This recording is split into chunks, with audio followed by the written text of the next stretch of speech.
Bonjour à toutes et à tous, j'espère que vous allez bien.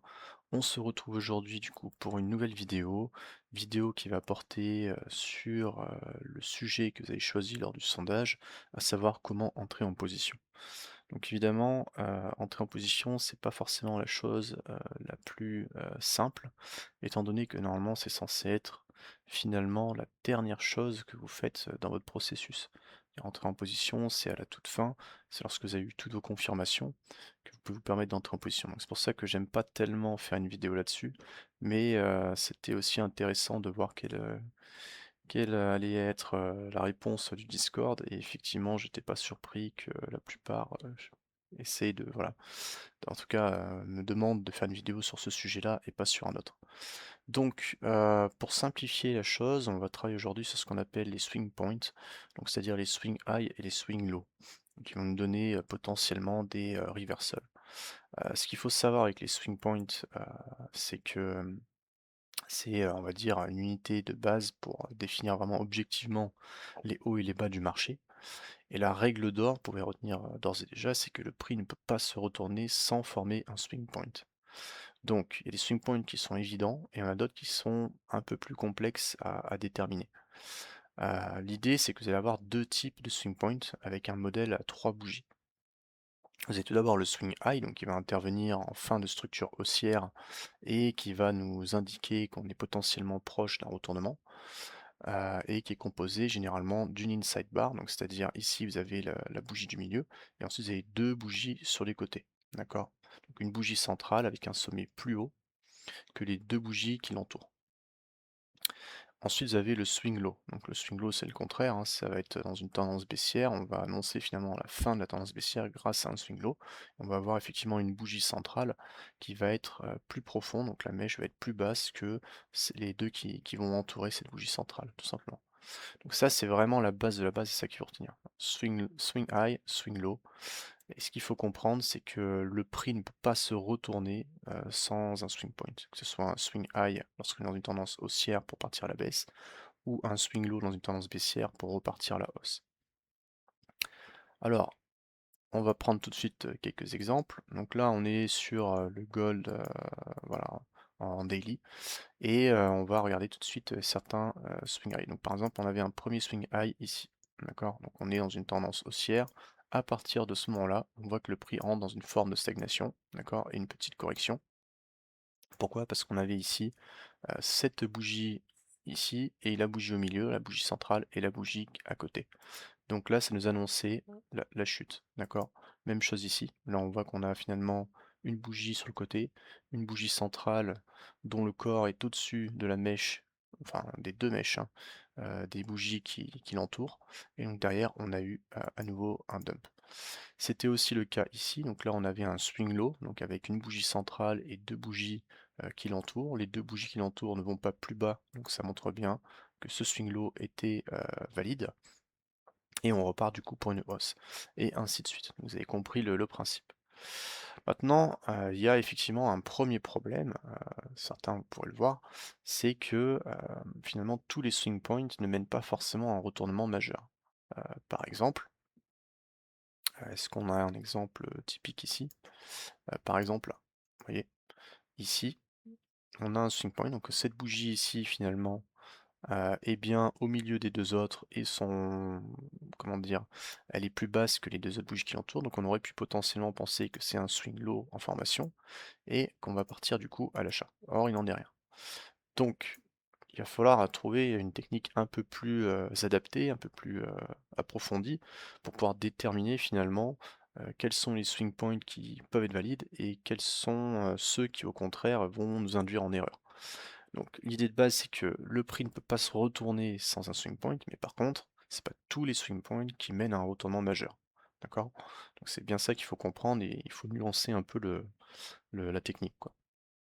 Donc le problème du faux signal, ou plutôt des faux signaux que le prix pourra nous envoyer en faisant des swing points, on va pouvoir le régler en utilisant une technique de filtrage. Donc c'est une technique qu'a mis au point un trader célèbre qui s'appelle Larry Williams. Donc si vous ne connaissez pas, je vous conseille vivement d'écouter ses interviews. Moi j'en ai écouté quelques-unes dans lesquelles justement il présente un petit peu cette stratégie. Larry Williams était célèbre pour, bon bah déjà c'était un trader exceptionnel, et surtout il a gagné la Robins Cup, qui est un peu la coupe du monde des traders, et il l'a gagné avec brio puisque je crois qu'il a battu le record qui a jamais été égalé depuis, et en termes de pourcentage de gains, si tu préfères, en l'espace de sa participation. Je crois qu'il a participé qu'une seule fois, et quand il a participé, il a tout explosé. Donc voilà, c'est pas le trader du dimanche, c'est un trader accompli qui a vraiment des stratégies vraiment efficaces.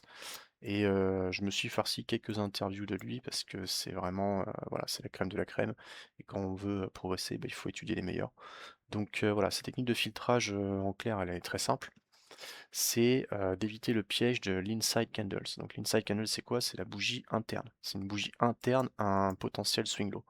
Donc on avait un exemple un peu plus bas, si je dis pas de bêtises. Tac tac tac. Ouais, il était ici. Donc là, par exemple, on a un swing low ici qui était valide. Pourquoi il était valide? Il nous a permis de faire une hausse. D'accord? En 2 temps en plus. Maintenant, donc on avait une tendance baissière et à partir de là, on repart à la hausse. Pourtant, ici, on voit que ce swing low ici qui était valable, hein, puisqu'on a bien une bougie à l'extérieur de la bougie centrale qui est plus haute. Cette bougie aussi est plus haute que la bougie centrale, mais néanmoins, on a vu que souvent, ben, on pouvait avoir un problème de voilà, d'un faux signal. C'est-à-dire qu'on aurait pu aussi avoir une baisse et continuer finalement la chute. Donc comment on fait pour filtrer? On va tout simplement prendre le range de la bougie centrale. Donc tracer un range comme ça, hein, de manière vraiment simple. Et c'est cette bougie-là donc qui nous intéresse. Et on va considérer le swing low comme étant valide lorsque cette bougie ou la bougie suivante ou les bougies suivantes vont venir casser finalement le high de cette bougie ici qui constitue notre bougie centrale du swing low. Donc tant qu'on n'a pas de cassure, on a ce qu'on appelle les inside candles, c'est-à-dire des bougies internes. Et effectivement, la première bougie qui est imprimée ici ne nous laisse pas présager qu'on va avoir un swing low valide. C'est-à-dire qu'on a un swing low techniquement, mais il n'y a rien qui nous dit qu'on ne va pas poursuivre la baisse. Pour nous garantir qu'on va avoir une hausse, il faut d'abord qu'on casse le plus haut qui est ici. Et donc c'est chose faite avec la deuxième bougie après le swing low. Donc là, effectivement, on avait ce qu'on appelle une bougie interne. Donc la technique de filtrage, vous pourrez le constater, c'est quelque chose d'assez efficace. Est-ce qu'on a un autre exemple potentiel? Tac, tac, tac. Alors, pas vraiment ici. On avait ici, ça c'était valable. Bon, alors la hausse était petite, je vous l'accorde. Après, c'est à l'échelle daily, d'accord? Donc il faut bien se rendre compte que d'ici à ici, on a quand même une hausse de 7%. Et 7% sur le gold, croyez-moi, c'est beaucoup d'oseille. Donc, ici, on avait un swing low qui était valide. Maintenant, est-ce qu'il a conduit une hausse? Oui, mais en 2 temps. Donc on avait bien notre bougie centrale qui était ici. On avait bien les bougies qui l'entouraient qui étaient valables, c'est-à-dire qu'elles ne descendaient pas plus bas que notre swing low. Mais par contre, on a d'abord eu une inside candle. Donc à ce stade-là, quand on s'est arrêté ici, il n'y avait rien qui nous disait qu'on ne pouvait pas aller plus bas. Par contre, à la cassure finalement du range ici, là on savait qu'on repartait pour une hausse. Après combien de temps elle va durer, ça c'est autre chose, c'est pas ce qu'on étudie aujourd'hui. Mais l'idée c'est surtout de regarder, avec la cassure ici, on voit qu'on imprime du coup un petit mouvement aussi. D'accord? Donc ça c'est la technique de filtrage qui va vous permettre finalement d'éviter de tomber dans des pièges. Là par exemple, est-ce qu'il y a un exemple de piège? C'est-à-dire de swing low de swing high pardon, qui intervient, mais finalement ce n'est pas suffisant. Donc on en a quelques-uns ici. Donc là par exemple, ça c'est intéressant aussi. C'est que là, on avait par exemple ici un swing high potentiel. On a cette bougie au milieu, on a la bougie extérieure, on a la bougie ici. Donc là normalement on casse à ce niveau-là, d'accord? Donc normalement on doit partir à la baisse. Or, sur la bougie suivante, qu'est-ce qu'on fait? On crée un nouveau swing low, d'accord? Et que là on voit bien que la bougie la plus basse, c'est celle-ci. Et donc, qu'est-ce qu'on fait juste après? On invalide ce swing high ici. C'est-à-dire que là, on avait un swing high qui était valide. C'était celui-là. Alors attendez, je vais faire autre chose. Hop. C'était ce swing high ici qui était valide. On avait bien une bougie centrale, deux bougies qui l'entouraient, qui ne dépassaient pas la bougie centrale. On a bien une cassure avec cette bougie ici. Donc normalement, le swing high est valide et on doit repartir à la baisse. Or, sur la bougie suivante, donc la bougie qui est ici, qui normalement aurait dû aller beaucoup plus bas, on prend finalement cette bougie ici, et derrière on a une bougie qui revient casser au-dessus. Donc en fait on invalide le précédent swing high. D'accord? Donc c'est-à-dire qu'on est toujours dans une tendance haussière. En fait là on a de nouveau un swing low. Donc c'est ce qui permet finalement de filtrer et d'éviter de tomber dans des biais où on se dit ok on va rebaisser. Bah, finalement non, puisqu'on voit bien que là par exemple même chose ici. Là, on avait un swing high qui était valide. Alors, c'était pas le plus propre, mais regardez, cette bougie centrale est plus haute que la bougie qui l'entoure et cette bougie ici. Cette bougie-là a bien cassé le bas de notre bougie. Normalement, on a bien un swing high en formation. Or, sur la bougie suivante, qu'est-ce qui se passe? Hop, on a recassure vers le haut. Donc ici, on avait finalement un swing low, tout simplement, avec une bougie sur le côté, une bougie centrale et la dernière bougie sur le côté qui vient casser le top à ce niveau-là. Donc pour ceux qui n'ont pas l'habitude, ça doit être un petit peu difficile. Ce que je vous conseille, c'est de bien regarder la vidéo plusieurs fois pour comprendre la logique derrière. Et vous verrez que c'est relativement imparable. Alors évidemment, il n'y a pas d'approche magique, hein. Il peut y avoir effectivement des cas où ça ne marchera pas. Mais globalement, c'est très très efficace. Et c'est d'autant plus efficace si vous utilisez des grosses time frames. D'accord? Donc voilà pour la technique de filtrage. Je ne sais pas si j'oublie quelque chose. Le swing high swing high optimal, ça va être un swing high comme celui-ci, même si là pour le coup la baisse a été finalement assez modeste. Mais je vais essayer d'en trouver un qui fonctionne bien. Papam, on n'en a pas vraiment.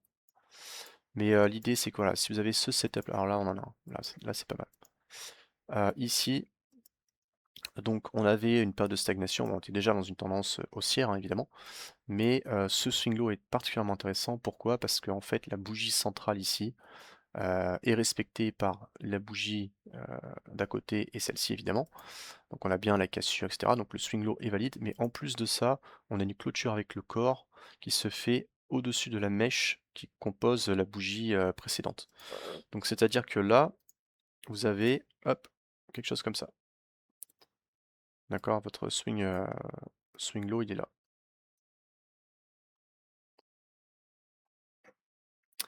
Mais contrairement aux autres swing high ou swing low qu'on a pu voir, ce swing low là est particulièrement puissant dans le sens où on voit qu'on a une clôture, donc le corps hein, de la bougie, clôture en fait au-dessus de cette bougie ici qui la précède. Et donc c'est ça qui est intéressant, c'est que là ça montre vraiment un gros momentum. Effectivement, on a eu une hausse intéressante derrière. Donc ça, c'est une des techniques aussi que je vous conseille vraiment, quand vous voyez un swing point qui se forme comme ça, généralement c'est des swing points qui vont être valides par la suite. Donc maintenant la question c'est quand est-ce que vous pouvez rentrer en position? Parce que finalement c'était ça qu'on voulait savoir. Donc quand vous avez des renversements de tendance, vous avez deux possibilités. Par exemple ici, d'accord? Donc là on était en daily, on avait un swing high qui s'est formé, on a bien notre bougie centrale, on a bien les deux bougies qui l'entourent. On a une cassure, d'accord? Donc vous pouvez éventuellement rentrer à la cassure finalement ici, d'accord? Ça c'est une possibilité. C'est-à-dire vous rentrez là, vous mettez votre short, hein, vous allez rentrer comme ça, vous mettez votre short, votre SL pardon, au-dessus, et après vous visez une zone de liquidité, par exemple ça peut être celle-ci, et ça vous donne votre RR. Donc là c'est un RR de 1,17, c'est un RR assez modeste, mais après on est en daily, donc c'est normal, ce sont des swings. L'idée après, c'est que vous pouvez aussi rentrer à la clôture de la bougie ici. C'est-à-dire que vous attendez d'abord la clôture, parce que des fois on peut avoir simplement une prise de liquidité et on repart dans l'autre sens. Donc vous pouvez attendre la clôture. Là en l'occurrence, ça aurait pas été très intéressant. C'est que vu qu'on était quand même dans une tendance haussière de fond, on aurait été un petit peu gêné ici de rentrer en short à ce niveau-là, parce que là derrière on aurait pris finalement un gros retracement dans la tronche, quoi. Donc la dernière possibilité, ça va être tout simplement de travailler les zones ici. Donc c'est-à-dire qu'une fois que votre swing high ou swing low est validé, vous allez attendre le prix dans cette zone. Donc c'est-à-dire que vous allez attendre que le prix revienne. Donc la première chose que vous pouvez faire, c'est simplement délimiter la zone. Donc moi ce que je fais généralement, c'est soit je prends la dernière bougie, tout simplement, d'accord? Ça vous donne une zone assez large. Ou alors vous pouvez prendre en compte toutes les parties communes à aux trois bougies qui constituent finalement votre swing high. Donc en l'occurrence ici, ça aurait donné quelque chose, que je dise pas de bêtises, ça aurait donné quelque chose comme ça, d'accord? Et là, ça vous donne une zone qui est déjà un peu plus épurée. Alors, ces zones ne sont pas magiques, c'est-à-dire que si vous mettez votre SL au pip près, là vous feriez stop loss, d'accord? Mais ça vous donne en tout cas une zone d'intervention. Et ensuite, à l'intérieur de cette zone, si vous voyez un nouveau swing high se former, là vous pouvez entrer en position pour jouer du short. Donc, par exemple, j'attends que le prix revienne. Là, je vois la formation d'un swing high qui est valide. On a bien un swing high valide. Bah, je peux rentrer à la cassure ici, si je suis un peu agressif. Si je suis un peu plus conservateur, j'attends la clôture de la bougie, donc je rentrerai dans ce cas-là plutôt à ce niveau ici, d'accord? Ou alors j'attends éventuellement un retracement qui peut ne jamais arriver, donc on peut aussi voir le prix couler sans le retracement. Ou alors on peut attendre un retracement dans une zone un petit peu intermédiaire, quoi. Donc en gros, ça vous donnerait quelque chose comme ça. Et après, vous placez votre SL au-dessus évidemment de la mèche de la dernière bougie, et vous visez par exemple une liquidité, comme par exemple cette bougie ici, là c'est donner un ARR de 2,25 par exemple. Donc là c'est en daily, évidemment c'est valable dans tous les time frames, même si j'estime pour ma part que les swing points c'est vraiment en weekly, daily et en H4 que vous avez vraiment les meilleurs setups, particulièrement en H4, mais après bon c'est à vous de voir en fonction de votre type de trading, vous pouvez adapter quoi.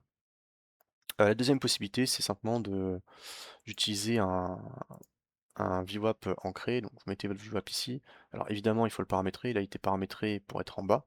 Donc c'est pour ça que ça ne donne pas une zone intéressante. Donc vous venez dans les paramètres, vous mettez ici haut et ça va vous donner des zones potentielles. Généralement, le prix va plutôt revenir autour du VWAP, c'est-à-dire de la zone bleue. Après, des fois, quand c'est vraiment agressif, il peut remonter plus haut à la première bande, donc à la bande supérieure. D'accord? Donc là, ça aurait été la même chose ici. Euh, Hop, on pourrait par exemple mettre notre swing, notre VWAP à ce niveau-là, donc c'est le swing, dernier swing high, et on voit qu'on vient retracer dans le VWAP. D'accord?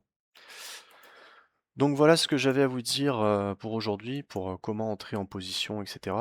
Ça va de soi évidemment que c'est pas comment dire, ces swing low, ces swing high, ces swing points, c'est pas des choses que vous allez rechercher au milieu de la map, à des endroits random.